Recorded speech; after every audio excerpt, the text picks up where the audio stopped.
রামায়ণের মহাকাব্যিক লড়াইয়ে লঙ্কাকাণ্ডে রাবণ বধ এক অত্যন্ত গুরুত্বপূর্ণ এবং শিক্ষণীয় অধ্যায়। রাবণ বধের মুহূর্ত।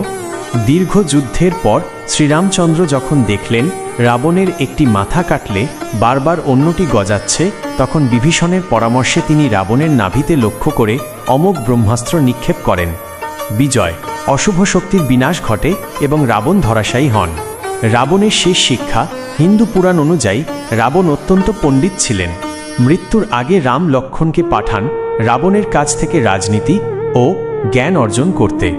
রাবণ তখন লক্ষ্মণকে শিখিয়েছিলেন যে শুভ কাজ যত দ্রুত সম্ভব করা উচিত এবং অশুভ কাজ যতটা সম্ভব পিছিয়ে দেওয়া ভালো। বিভীষণের অভিষেক।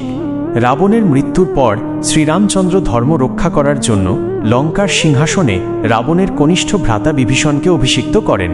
তিনি চাননি লঙ্কা জয় করে তা নিজের রাজ্যের অন্তর্ভুক্ত করতে, বরং একজন ধর্মপরায়ণ রাজার হাতে লঙ্কার শাসনভার তুলে দেওয়াই ছিল তার লক্ষ্য। সীতা উদ্ধার ও অগ্নি পরীক্ষা।